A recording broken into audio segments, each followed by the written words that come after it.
Bonsoir Gladys.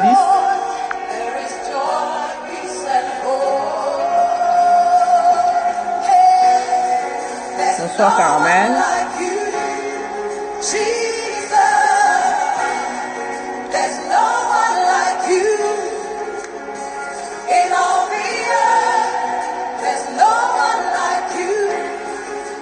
Bonsoir à tout le monde. Shalom, shalom Caramel. Shalom, invitez vos amis. Bonsoir, bonsoir. On attend que tout le monde se connecte.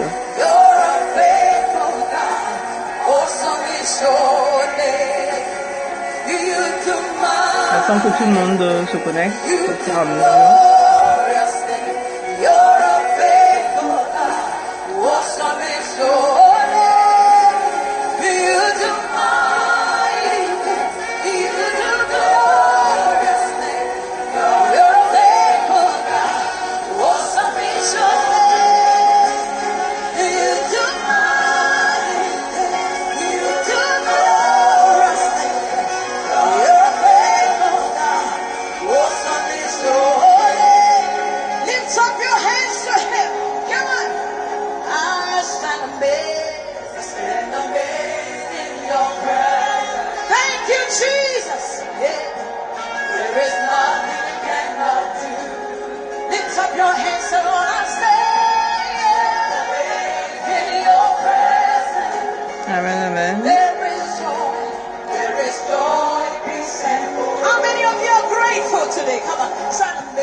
Bonsoir à tout le monde.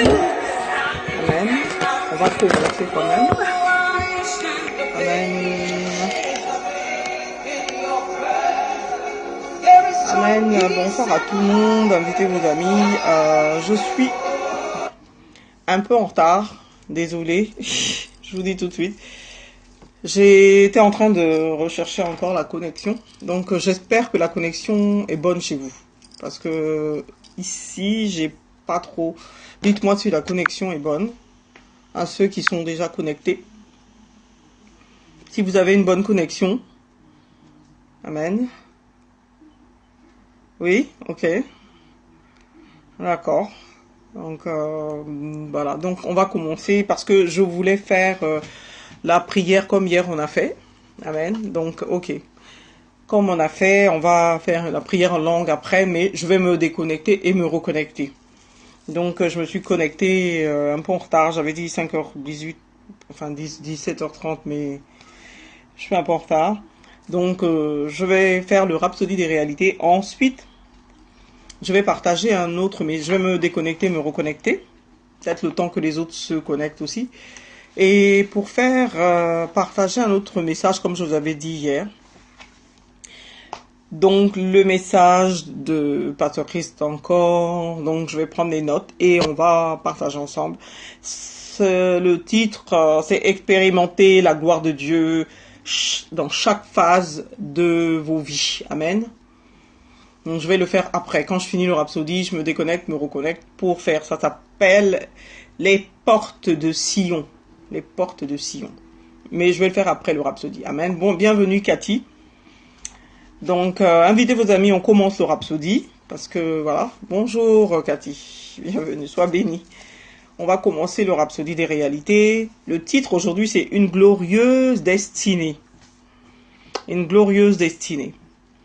Le verset d'ouverture, c'est Éphésiens chapitre 1, verset 4 à 6. Éphésiens 1, 4 à 6. En lui, Dieu nous a élus avant la fondation du monde. Amen. Pour que nous soyons saints et irrépréhensibles devant lui, nous ayant prédestinés dans son amour à être ses enfants d'adoption par Jésus-Christ, selon le bon plaisir de sa volonté, à la louange de la gloire de sa grâce qu'il nous a accordée en son bien-aimé. Amen. Ça, c'est le verset d'ouverture. Éphésiens chapitre 1, verset 4 à 6. Amen. Notre verset d'ouverture révèle quelque chose. Amen. Merci Cathy. Dieu te bénisse. Notre verset d'ouverture révèle quelque chose de profond sur notre destin en Dieu. Lisez les 5e et 6e versets. Il dit, Mais dans la traduction, dans une autre traduction, c'est une traduction anglaise amplifiée. Il dit, car il nous a prédestinés, nous a destinés, il a prévu avec amour pour nous d'être adoptés, révélés comme ses propres enfants par Jésus-Christ, conformément au dessein de sa volonté, parce qu'il lui plaisait, et c'était sa bienveillante intention, afin que nous soyons pour la louange de sa grâce glorieuse, c'est-à-dire faveur et miséricorde, qu'il a donc librement répandu sur nous dans le bien-aimé, c'est-à-dire en Jésus-Christ, en son bien-aimé. Ça, c'est la version amplifiée. C'est notre destinée de vivre à la louange de la grâce de Dieu. Il nous a choisis et destinés à la vie glorieuse et transcendante. Donc, en tant que chrétien, vous ne vivez pas pour rien. Votre vie n'est pas dépourvue de sens. Le livre de 1 Pierre, chapitre 2, verset 9, dit « Vous, au contraire, vous êtes une race élue, un sacerdoce royal, une nation sainte, un peuple acquis, afin que vous annonciez les vertus de celui qui vous a appelé des ténèbres à son admirable lumière. » Amen. Ça, c'est ça notre vocation. C'est ça notre destinée en Christ. Il faut que donc cela devienne réel pour chacun de nous. Il dit, vous êtes au contraire une race élue, une race. C'est-à-dire, quel que soit le pays dont tu viens. Amen. Quelle que soit la couleur de ta peau. Si tu es enfant de Dieu, tu es né de nouveau. Tu fais partie d'une race. Amen. Les gens disent, oui, la race blanche, la race noire, la race, la race jaune, Non, tout ça, c'est pas des races. Tu fais la race, on utilise la race pour les animaux. On n'utilise ça pas pour les êtres humains. Donc là, il vous dit, vous êtes au contraire, vous êtes une race élue. Vous êtes donc quelque chose en dehors de ce qui existe, en dehors de ce qui existe dans le monde. Vous n'êtes même pas, c'est-à-dire que dans la Bible, du début à la fin, il nous dit que nous ne sommes pas pareils. Nous ne pouvons pas donc fonctionner pareil, et donc nous ne pouvons pas avoir les pareils résultats, si je puis dire, des autres. Amen. Il dit un sacerdoce royal. Il nous dit aussi que nous sommes comme des prêtres, rois et prêtres. Amen. Nous sommes maintenant dans le lieu très saint. Donc, hors le lieu très saint, il n'y a que les prêtres qui pouvaient y pénétrer. Nous sommes rois et en même temps prêtres. Nous sommes assis sur des trônes dans les lieux célestes. Nous sommes assis dans les lieux célestes. Ceux qui sont assis, c'est ceux qui sont considérés. Amen. Et pas ceux qui sont debout. Il n'a pas dit vous êtes dans les lieux célestes. Il a dit assis. Amen. Dans les lieux célestes. Amen. Bonsoir, baby. Bienvenue. Et vous êtes un peuple acquis, c'est-à-dire que c'est fini, c'est conclu, adjugé. Bon, ça fait longtemps, ouais. Bienvenue, invite tes amis. Là, on est en train de faire le Rhapsodie des réalités, une glorieuse destinée. Amen. Et après le Rhapsodie, je vais rentrer dans un autre message que je vais partager avec vous du pasteur Christ, les portes de Sion. Et ensuite, on va faire une prière comme hier, en langue, intercession en langue. Amen. Donc, invitez vos amis. Amen.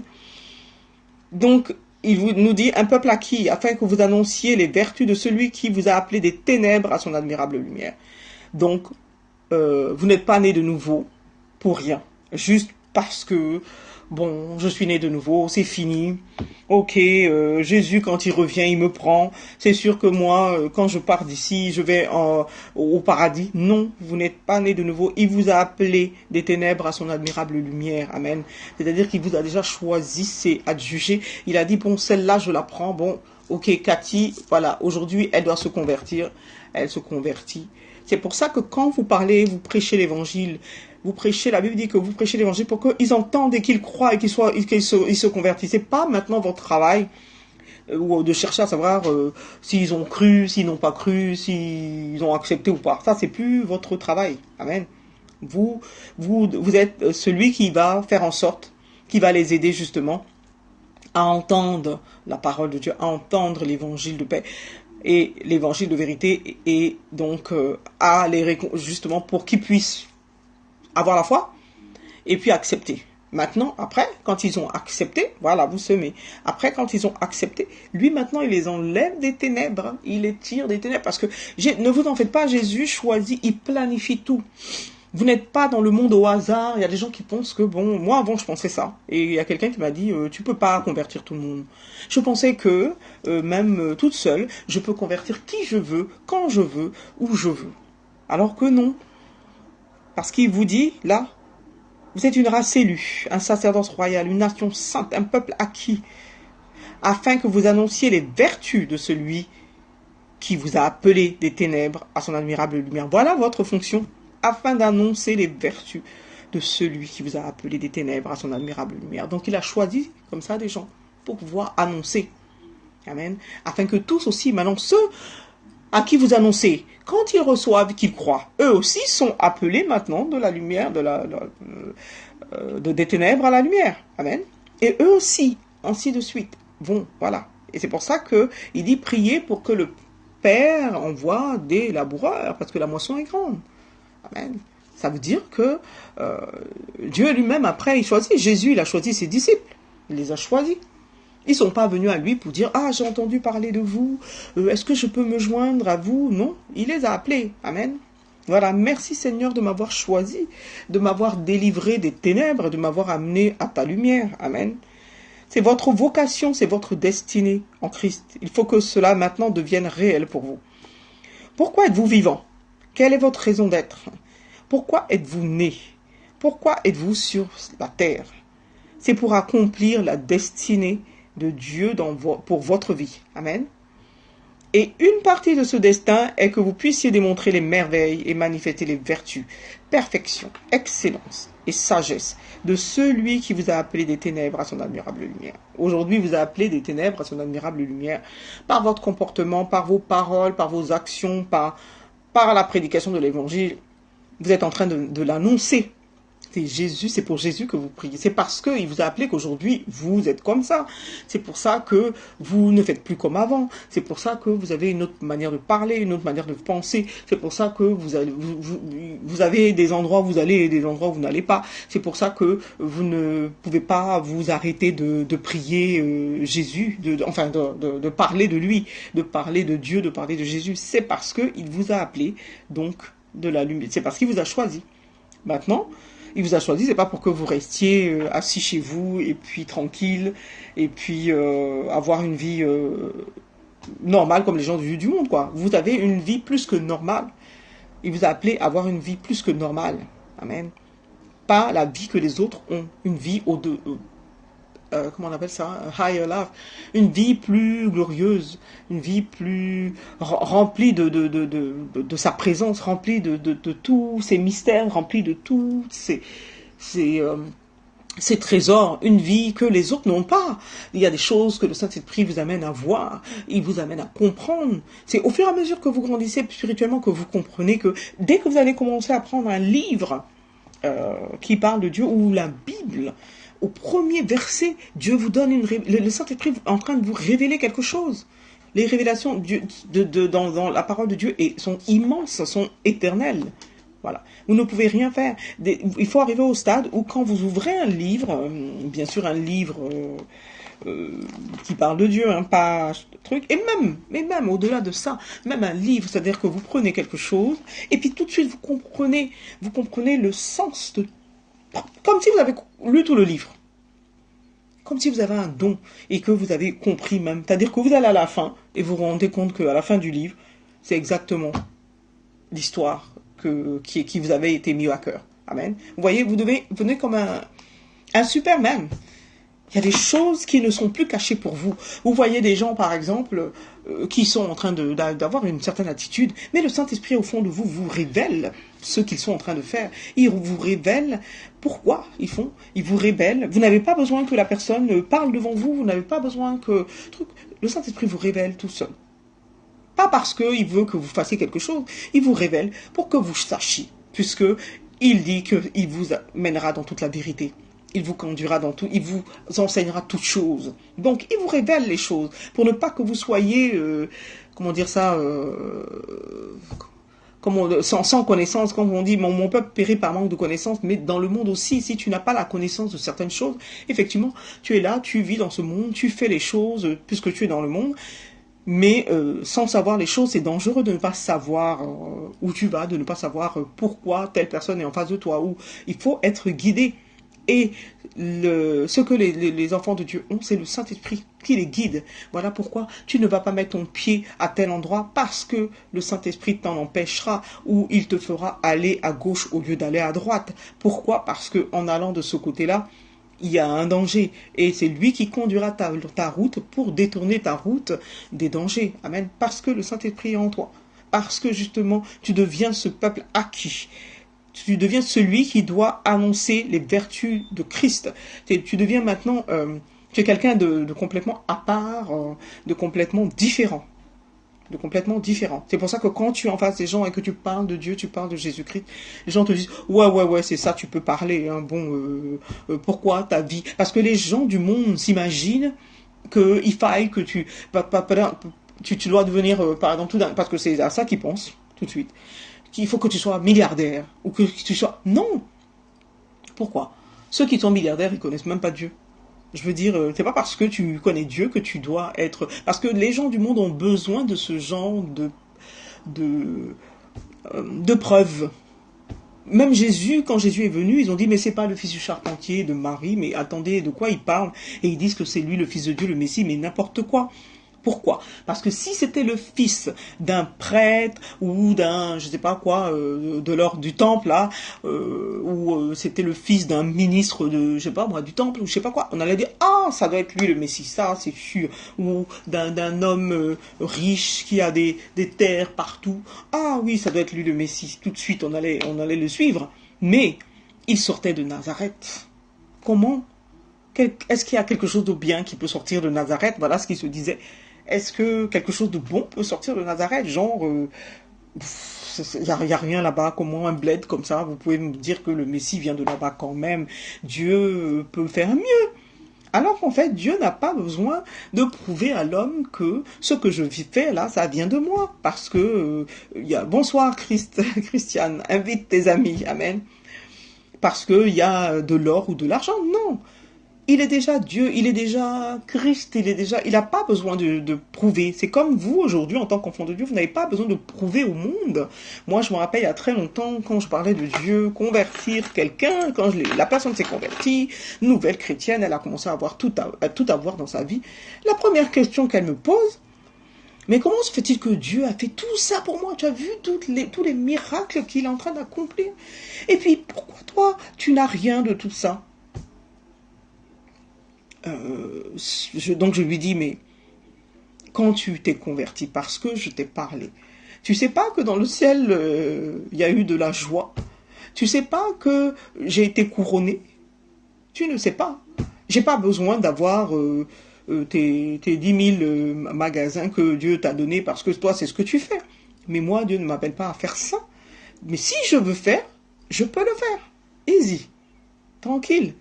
Amen. Mais pourquoi avoir ça pour te prouver que... tu vois, le simple fait que je t'ai parlé, tu es en train de prouver que ce que je t'ai dit, je n'ai pas besoin d'avoir... Elle dit oui, mais quand même, je pensais... Je dis non, tu as maintenant une grande voiture, tu as besoin de trucs. Moi-même, ça fait même pas partie des désirs de mon cœur.